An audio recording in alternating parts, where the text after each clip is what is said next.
औज़ुबिल्लाहिमिनश्शैतानिर्रजीम बिस्मिल्लाहिर्रहमानिर्रहीम। पाकिस्तान में पेश आने वाले अहम वाक़यात और उन वाक़यात पर मबनी खबरों का तज्ज़िया करने के लिए आप देख रहे हैं प्रोग्राम खबर से खबर और मैं हूँ आपके साथ अली अब्बास। नाज़रीन, IMF की रिपोर्ट पब्लिक कर दी गई है और अगर अपोजिशन के मौक़िफ़ में या अपोजिशन की नज़र में उस रिपोर्ट को देखा जाए तो वो हुकूमत के ख़िलाफ़ एक चार्जशीट के तौर पर जो है वो तस्वुर की जा रही है अपोजिशन की निगाह में। और वाज़ेह तौर पर ये कहा जा रहा है कि अब खुलकर ये मामला जो है वो सामने आ गया है कि IMF के मामलात या फिर IMF की निगाह इस हद तक पाकिस्तान के ऊपर है कि अब IMF ने वाज़ेह तौर पर पाकिस्तान को जो है वो करप्शन ज़दा ममालिक की फहरिस्त में शामिल किया है।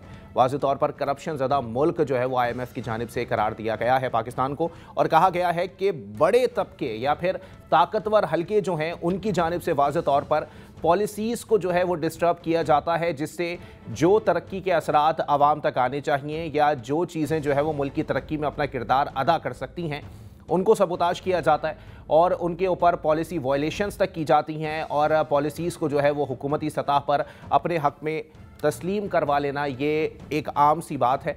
और इसी हवाले से उन्होंने वाज़ेह तौर पर कहा है कि पिछले 2 साल के अरसे के अंदर जो NAB की रिपोर्ट आई है उसमें वाज़ेह तौर पर NAB ने जो सारी जो है वो रिकवरीज़ की हैं उसका जो है वो हजम इस बात का सबूत है कि कितने बड़े पैमाने पर पाकिस्तान में बदउनवानी का एक बाज़ार गर्म है और इसके अंदर कौन कौन जो है वो अपने हाथ धोता फिर रहा है। ये सूरत हाल आगे आने वाले वक्तों में मज़ीद वाज़ेह हो जाएगी। और उन्होंने ये भी वाज़ेह तौर पर कहा है कि एहतिसाब के हवाले से वाज़ेह तौर पर कोई एक ऐसा इदारा मौजूद नहीं है जिसको गैर जानिबदार या फिर एक ताकतवर इदारा जो है वो तस्लीम किया जा सके और जो वाकई एहतिसाब के अमल पर जो है वो गामजन हो। लेकिन इस सूरत हाल के अंदर तमाम तर मामलात को देखना भी ज़रूरी है कि आया सिर्फ टैक्स का रोना या फिर माजी के कुछ झरोकों से अगर मामलात को उठा लिया जाए तो ये भी कहा जाता है कि बदउनवानी के अंदर कहीं ना कहीं जो है वो किरदार उन लोगों का भी आता है जो कि एक पावर सप्लायर के तौर पर काम करते हैं, जो हुकूमत को या फिर सियासतदानों को या फिर ऐवान में बैठे हुए नुमाइंदों को एक ताकत इसलिए प्रोवाइड करते हैं या फिर ये कहा जाए कि उनकी फंडिंग इस तरह से करते हैं या फिर उनको जो है वो कवर अप इसलिए प्रोवाइड किया जाता है कि वाज़ेह तौर पर जब वो लोग इक़्तिदार में आ जाएं तो उसके बाद उनकी जो इन्वेस्टमेंट्स हैं वो डबल ट्रिपल या फिर 100 गुना तक बढ़ जाएं। और इसी सूरत हाल के मद्देनज़र रखते हुए पाकिस्तान में इसको सिस्टम का नाम दिया जाता है। इसी तमाम तरह सूरत हाल के ऊपर हम बात करेंगे। पाकिस्तान मुस्लिम लीग नून से हमारे साथ मौजूद हैं खेलदास कोहिस्तानी साहब, बहुत शुक्रिया, और सेनेटर हुमायूं मोहम्मद साहब पाकिस्तान तहरीक इंसाफ से हमारे साथ मौजूद हैं। आप दोनों को प्रोग्राम में वार्मली वेलकम कहूँगा। खेलदास कोहिस्तानी साहब, गुफ्तगू का आगाज़ आपसे करेंगे। ज़ाहिर सी बात है PMLN की हुकूमत है तो वाज़ेह तौर पर बताइएगा सर, पहले तो इस सवाल का जवाब दें कि सर IMF की रिपोर्ट के हवाले से कहा जा रहा है कि जी 3 महीने तक इस रिपोर्ट को दबाया गया और फिर IMF के मुतालबे के ऊपर इसको पब्लिक किया गया, इसके पीछे मुहर्रिकात क्या थे या फिर मकासद क्या थे, क्लियर कर दें थोड़ा सा। देखें, ये जायज़ा हुकूमत ने अपनी मर्ज़ी से करवाया जिससे गवर्नेंस को मसाइल को हल करने और पायदार मुआशी तरक्की के लिए पेश की गई संजीदगी ज़ाहिर होती है हुकूमत की कि कितना हुकूमत इस पर संजीदा है। जैसा कि रिपोर्ट में दर्ज भी है कि इस्लामी जमहूरिया पाकिस्तान की हुकूमत की दरख्वास्त पर IMF ने वर्ल्ड बैंक की शमूलियत के साथ गवर्नेंस और करप्शन के जो है उससे मुश्तरका ताउन से ये मुख्तलिफ इदारों के साथ 100 से ज़ायदे इजलास किए। और देखें, ये हुकूमत की जो इस्लाहात पॉलिसी है या हुकूमत इस मामले पे संजीदा है, जिस तरह आप कह रहे हैं कि करप्शन के हवाले से, तो ये तो आप नहीं कह सकते कि करप्शन नहीं है, मगर इसको बेहतर कौन करेगा और परफॉर्मेंस किसकी अच्छी है, इस्लाहात कौन कर रहा है, और इस्लाहात हो रहा है तभी हम IMF के साथ मिलकर चल रहे हैं।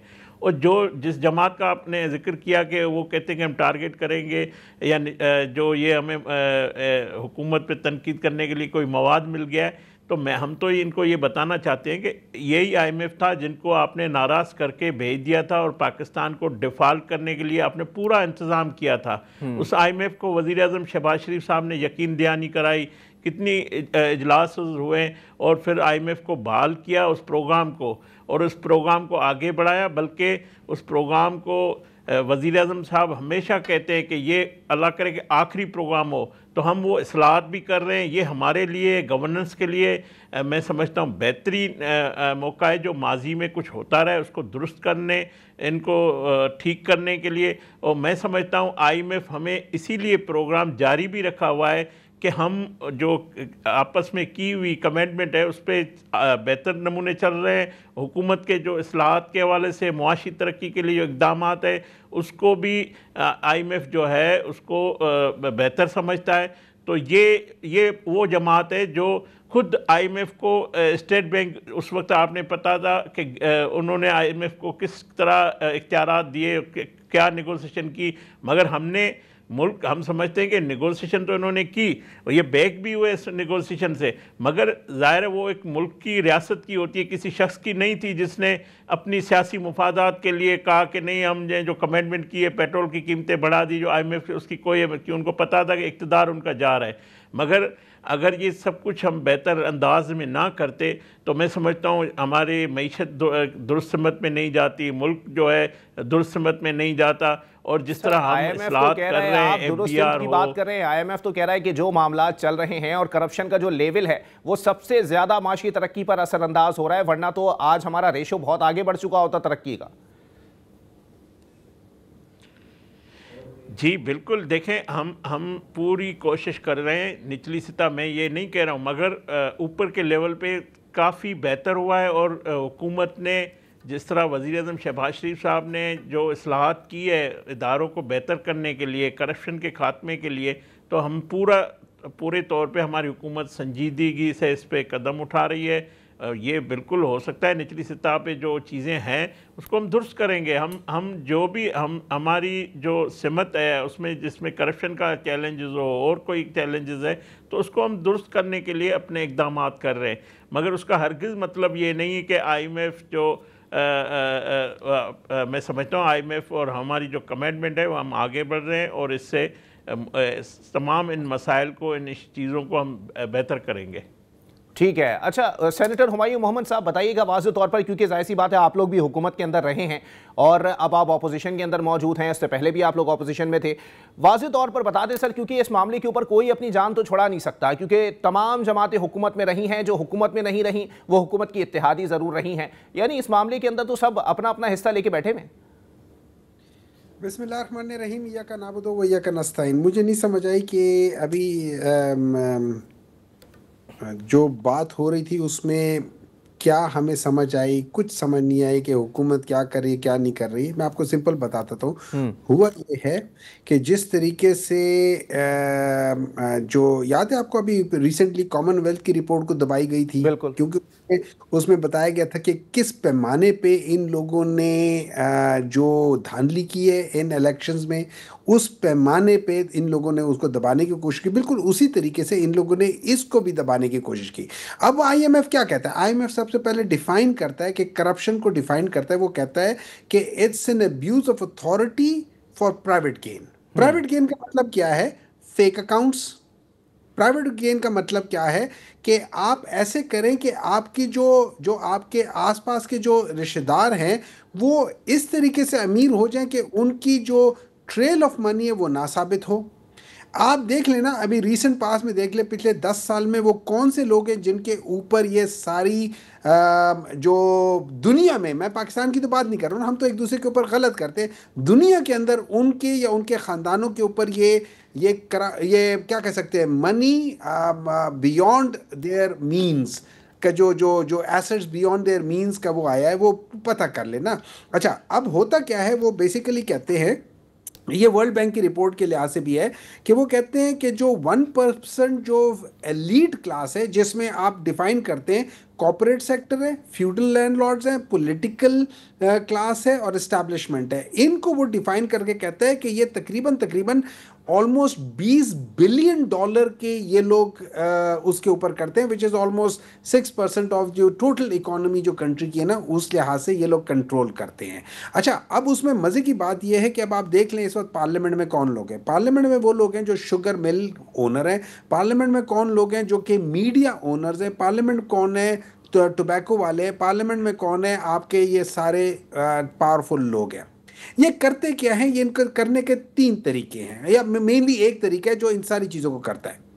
ये मेरिट को तबाह करते हैं। मेरिट को तबाह करने के लिए इनको सबसे पहले जुडिशरी को सबड्यू करना होता है। तो ये क्या करते हैं, जैसे जस्टिस मुनीर हो गया या बाकी हो गया, उस किस्म के डिसीजंस ले लेते हैं जो जुडिशरी को तबाह करती है। या आप वो कर लेंगे, कोई पीसीओ के जजेस बना लेंगे, या इस दफ़ा तो इन्होंने उनसे भी कई हाथ चले गए।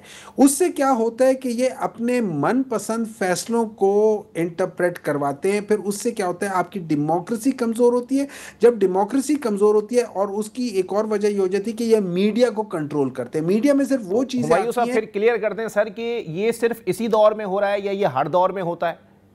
देखिए, मैं आपको बता रहा हूँ, ये पाकिस्तान का अनफॉर्चुनेटली, मैं अगर आपको देख लूँ पिछले, लेट्स से हम कर लेते हैं जब से 1970 से हम कर लेते हैं, ये तकरीबन 50 साल बन जाते हैं जी। इन 50 साल में पाकिस्तान तहरीक इंसाफ हार्डली कितना है, वो है ऑलमोस्ट 5% भी नहीं बनती, या 10% भी नहीं बनती, 7% के करीब पाकिस्तान तहरीक इंसाफ के ज़माने में आता है। लेकिन पाकिस्तान तहरीक इंसाफ के ज़माने में जो तकरीबन 6 या 7% की जो हुकूमत आती है, वो पाकिस्तान की हिस्ट्री की वो हुकूमत है, या वो दौर है जिसमें सबसे ज़्यादा इकोनॉमिक ग्रोथ हुई थी। अब उसके बाद हम आ जाते हैं कि आजकल के पिछले 4 साल, अब ये देखिए एक और बात है, उन्होंने कहा 5.3 ट्रिलियन जो है वो नैब ने रिकवरी की है इस एक साल में। रफली एक एस्टिमेट ये कहा जाता है कि ये तकरीबन 15%, give and take 5%, 10 to 20% NAB recovery करता है, और बाकी वो लोग एक किस्म का क्या कह सकते हैं कि जो उनके साथ अपना मुख मुका कर लेते हैं। अगर हम उस लिहाज से देखें तो जो अमाउंट ऑफ करप्शन है वो तकरीबन 25 से 30 ट्रिलियन रुपीस की है। अच्छा, ये अमाउंट वो है जो पाकिस्तान का टोटल कर्जा अगर हम देख लें वो तकरीबन इसी के बराबर है। तो हम लोग जितनी करप्शन कर रहे हैं, आप ये समझ लें कि ये सारी की सारी जो है ना पर्सनल गेन्स में जा रही है। इस वक्त क्या कहते हैं कि जो जो जो कॉर्पोरेट सेक्टर है और उसमें जो प्रिविलेजेस जिन लोगों को मिल रही हैं, वो ऑलमोस्ट 4.7% लोगों को प्रिविलेज, जो 1% रिचेस्ट पीपल है उनको सारी चीज़ें मिल रही है। मैं अगर आप दूसरे तरीके से देखें, जितने लैंड ओनर्स हैं, जितने ये सारे जो 1.1% है, वो तकरीबन 22% ऑफ एरेबल लैंड को कंट्रोल कर रहा है। अच्छा, इसमें अगर हम दूसरी तरीके से चले जाते हैं, पंजाब में 35% लोग जो है ना उनके पास कोई ज़मीन नहीं है, वो के पास कोई ज़मीन नहीं है। अब सिंध में बहुत बुरे हालात हैं, 66% लोगों के पास कोई ज़मीन नहीं है। बलूचिस्तान में 45% लोगों के पास कोई ज़मीन नहीं है, और खैबर पख्तूनख्वा में 20% लोगों के पास कोई ज़मीन नहीं है। और यही जब हम इसी चीज़ को देख लें, आप देखेंगे यही वो वजह है कि सिंध के अंदर वडेरा सिस्टम जो है ना वो वोट कंट्रोल करता है, क्योंकि 66% टोटल उनके ऊपर डिपेंडेंट होते हैं। फिर पंजाब के अंदर जो रूरल एरिया उसमें 35% है, तो वहां पे भी आप मैनिपुलेट कर लेते हैं, खासतौर पे जो सदर्न पार्ट है। अच्छा, केपी, इस वजह से केपी के रिजल्ट हमेशा डिफरेंट होते हैं बाकी मुल्कों से, बाकी मुल्क के बाकी सूबों से। क्यों? वहां पे सिर्फ 20% ऐसे, 80% चूंकि वो किसी को ओन नहीं करते, किसी के ऊपर वो उनका दारोमदार नहीं है, तो वो हर दफा जो भी हुकूमत सही काम नहीं करती उसको निकाल फेंकते। और यही वजह थी कि 2018 तक पाकिस्तान की हिस्ट्री में केपी वालों ने कभी किसी को दोबारा नहीं इलेक्ट होने दिया। चले, ठीक है, एक ब्रेक की तरफ जाएंगे, ब्रेक के बाद यहीं से वापस आते हैं।